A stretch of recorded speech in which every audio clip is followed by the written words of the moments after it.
Kornfeld. And what you see, hey, that's what you get. Donald Trump Jr.'s Twitter account has been suspended due to violating the platform's rules by spreading misleading and potentially harmful information related to COVID-19. When President Trump heard this, he said, "Hey, who's misleading and how do we spread her?" Major League Baseball has paused the Miami Marlins season after half of their active roster tested positive for the coronavirus. When reached for comment, one of the players said, shucks, cause we were really gonna do so well this season and could have won the whole thing, but could have went all the way if it weren't for this, darn coronavirus. Oh, we're going for 5 big ones. Oh, okay. That picture of Marlins Stadium isn't from this year. No, that's from last year when fans could have come to games, but chose not to. Ha ha! What's the difference between a Marlins pitcher and a bowler? Well, occasionally a bowler throws a strike. Why can't the Marlins use the internet? Because they can't get 3 W's in a row. And finally, the few people that did go to Marlins games don't call themselves fans. They call themselves eyewitnesses because of all the times they've seen the Marlins get murdered. Hey, yeah! To get a different perspective inside of the news, we turn to our weekend Puppdate news journalist, Kathy Columny. Thanks, Norm. But I'm not really a news journalist. I'm what you would call an opinions journalist. Oh, an opinions journalist. Yeah. And, well, what's that? Well, a news journalist would report news and facts. A good one would present those facts without bias. But that's not what I do, Norm. I report my opinions. But those are opinions based on research, fact-checking, and quantitative data. No! More like my feelings. Yeah, really just my knee-jerk first reaction, completely impulsive, unchecked, unbridled, unfettered, shoot from the hip, shoot first, no questions later, right to guns, right to life, I'm right, I'm always right, righty-tighty, lefty-loosey-goosey, gut feelings. Well, that seems extremely dangerous. I'm sure it is. But you know what they say? The 2 things that never lie are giraffes and your gut. For too long, news has been about cold, hard facts and copious amounts of truths to back up those facts. Boring! Snoresville! Population... When you report opinions, why? You should have all sorts of emotions! And people love emotions! When a group of people do something you don't like, it's okay to get mad. Times are changing, moving way too fast. It's okay to get sad. Stand up for yourself. Wear your heart right on your sleeve. Let them hear your voice get louder. No need to speak intelligently. Tell everybody how you feel every second, every minute, every day. And if anyone ever disagrees, that's when you say, that is news to me.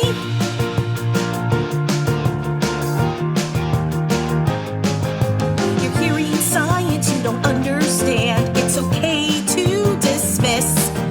If something you do hurts a bunch of others, I know whose ass they can kiss. Protect your way of life. Always fight for what you believe.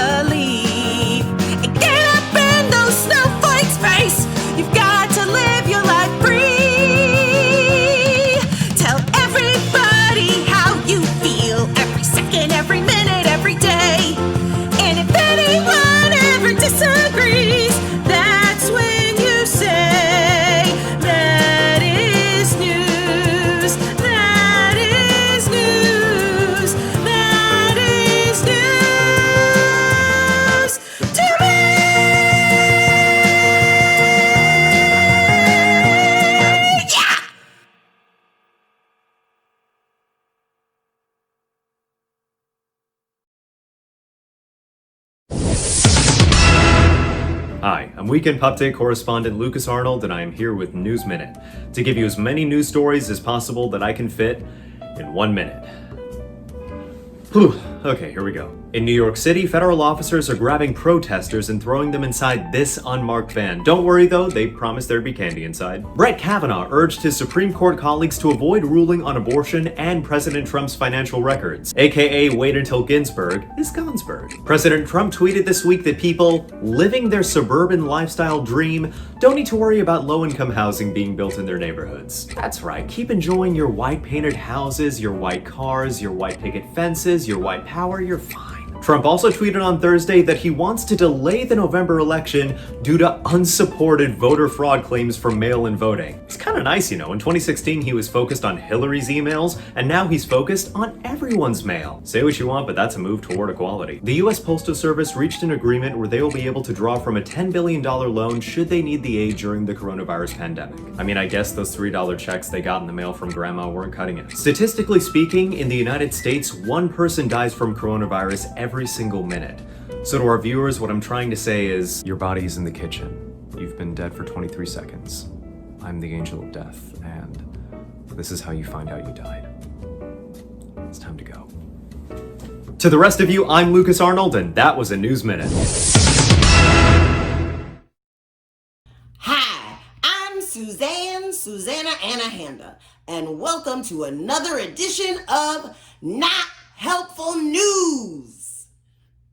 Guess who's black in the house? Don't sue me. Don't sue me, RuPaul.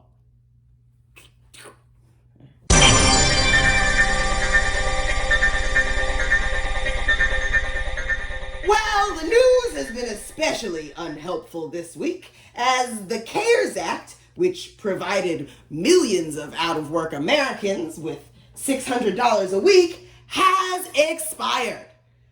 The U.S. has officially stopped caring. To keep people from building guillotines, the GOP has unveiled their new COVID stimulus bill, the No One Care Act. Sorry. It's called the HEALS Act. The HEALS Act. Common mistake. My bad. The HEALS Act includes another $1,200 stimulus check and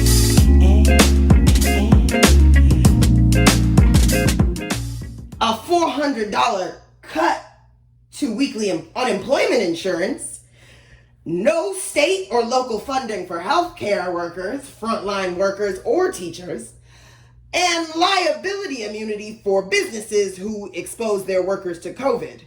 And even a $50,000 fine for any employee who tries to sue their employer for negligence leading to their COVID infection or exposure. Wow. Hey.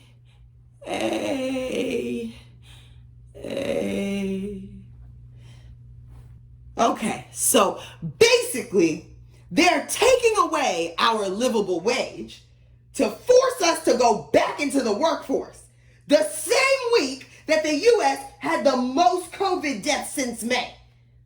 Then made sure that if we are infected, we can't even sue our corporate overlords for exposing us to a deadly infectious disease. Suing is the most American right of all. All right, so all you out-of-work restaurant employees better make sure you save up them Wendy's paychecks. You're gonna need them to pay for your ventilators. And remember to save some pennies for whatever toll the virus takes on your body for the rest of your life.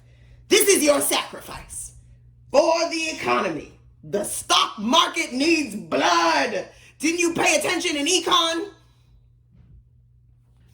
The bill does include $70 billion for the Department of Education, the bulk of which is earmarked for reopening schools, which forces public schools to choose between losing funding or keeping their students and teachers alive.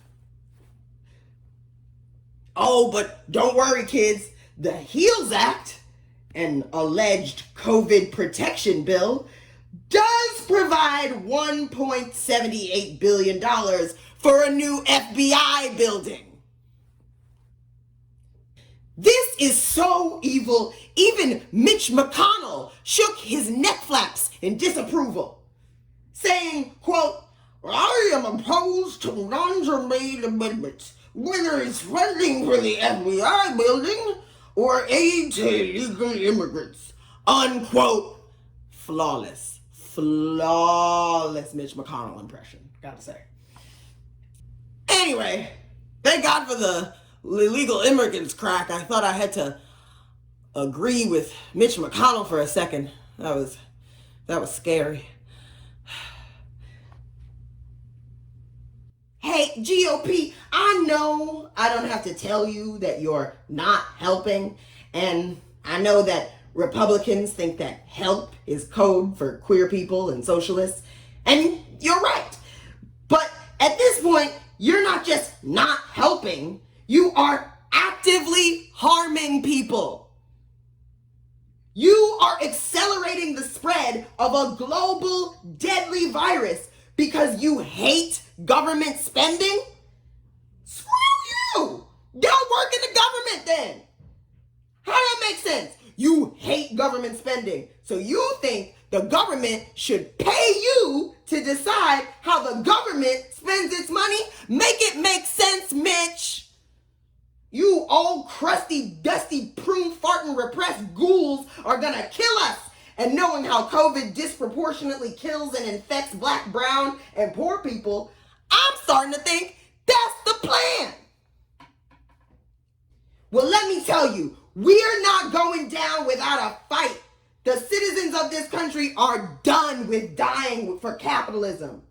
And if that means I have to slap box Lindsey Graham with my own felt hands to keep civilization from falling to this disease, then let's get it poppin', Graham. I know we're the same height. It's a fair match, sis. America is not its economy. It's its people. We're not sacrificing any more people to enrich you monsters anymore. Oh, and in case you missed it, you're not helpful.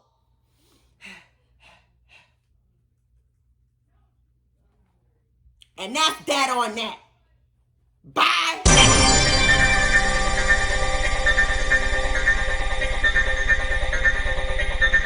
Tonight we have a special musical guest. Ladies and gentlemen, Ratinoff. Hi, this is Ratinoff, and this is the music video for my song, Runaway. Thank you, Weekend Puppdate. This is for you, Norm.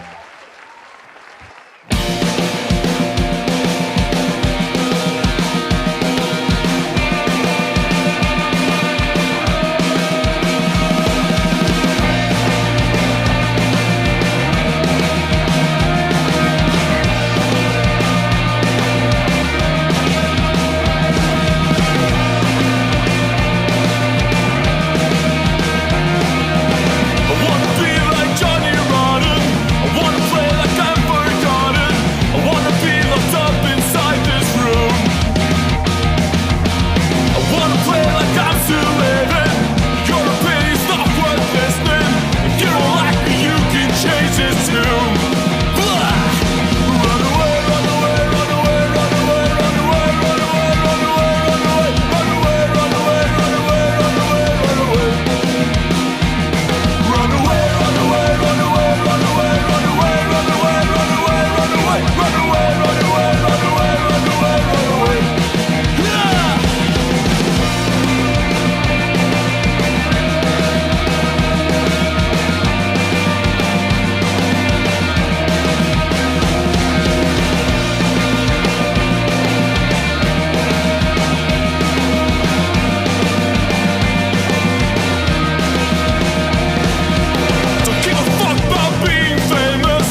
final story tonight. Democratic nominee Joe Biden says he'll choose his running mate next week, while President Trump says, I'll gladly pay you Tuesday for a hamburger today. Oh, no, wait, that's Wimpy from the Popeye cartoons. I always get those two confused. No, that's right, wrong cartoon. President Trump is that old gray stuffed donkey from Winnie the Pooh that says things like, but nobody likes me. It can only be my personality, that's all. That brings us to this week's Breaking the Norm. Breaking the norm, breaking the norm. Breaking the norm, breaking the norm. Nobody likes me. Must be my personality. Trump, who patted himself on the back and said that his press conferences were the highest rated thing on TV, continued after that sad sack soliloquy, and he was asked why he retweeted support for Dr. Stella Emanuel, a Houston physician, pastor, and internet sensation who has spread false and dangerous medical advice. The woman that you said was a great doctor in that video that you retweeted last night said that masks don't work and there is a cure for COVID-19, both of which health experts say is not true. She's also made videos saying that doctors make medicine using DNA from aliens and that they're trying to create a vaccine to make you immune from becoming religious. Well, maybe it's the same, maybe it's not, but I can tell you this. She was on air along with many other doctors. They were big fans of hydroxychloroquine, and I thought she was very impressive in the sense that from where she came, I don't know which country she comes from, but she said that she's had tremendous success with hundreds of different patients, and I thought her voice was an important voice, but I know nothing about her. Masks don't work. Last week you said masks. Last week, well, real quick. Last week you said thank you very much, everybody. Thank you. On the COVID relief bill, you said masks do work, Mr. President. So you said your retweets get you in trouble. Don't you think you should vet them? Oh, now I get it. No, he isn't Wimpy or Eeyore. He's Droopy Dog. Nobody likes me. Trump gets a question he doesn't like, and he turns into that kid who brought a kickball, but doesn't like the rules that the other kids are playing. So he just grabs his ball and he goes home, ending it mid-game. What a putz! President Trump says he doesn't know anything about Stella Emanuel, but because she supports his idiotic views on hydroxychloroquine, he's more than happy to shine a spotlight and turn America's camera on her. Here at Weekend Puppdate, we also don't know who Dr. Stella Emanuel is. So we're gonna go through that, painstakingly hard, arduous task of Googling her name. Like the president could do because clearly he's on his phone 24/7. Oh, yeah, there it is. Well, let's see what we have here. Well, apparently Dr. Stella Emanuel believes in alien DNA, demon sperm, is a member of a pro-Trump Tea Party group, and has had her videos removed and banned from Facebook, Twitter, and YouTube due to promoting false coronavirus cures. And that's just what's at the top of the page before scrolling. I can see why our president threw his support behind her. He probably thought, Demon Sperm was just a heavy metal band from the 80s. Let's see what else we can uncover with the journalistic tool of Google. President Trump says he doesn't know anything about Dr. Emanuel, but praises her by saying she's an impressive doctor. She's the impressive doctor he knows nothing about. So that's, also reporting to believe that she, supports witches and demons and can impregnate people in their dreams. And, she says that, you shouldn't have sex with demons. Well, that's good advice. Now, I don't think you should have sex with demons either. And to take extra precautions, I don't think you should have sex with demons. Sorry, Matt and Johnny. Damon just sounds too close to demon. I gots to be safe. So, Dr. Stella has said a handful of untrusted, unfounded, questionably ludicrous, batshit crazy statements, but that doesn't mean she doesn't think we should wear masks or that scientists are making a drug that prevents people from being religious. Oh no. That's exactly what she's saying and doing. Ugh. Dr. Stella says people shouldn't wear face masks and that the government scientists are developing a vaccine that will make you immune from becoming religious? Huh. It's almost like our ex-reality show host president thinks America is the new Gong Show and wants to keep these things interesting for himself by unearthing and peddling these whack jobs for his own amusement. By giving them 15 minutes of fame and divert attention from how many lives he's complicit with losing in this country. Just as a reminder, 150,000 and rising. Come November, let's cancel this show and get a reboot with a new host. Break the norm. Breaking the norm, breaking the norm, breaking the norm, breaking the norm. Well, that's all I got this week. In the words of Washington Post Katharine Graham, news is what someone wants to suppress, and everything else is advertising. Good night!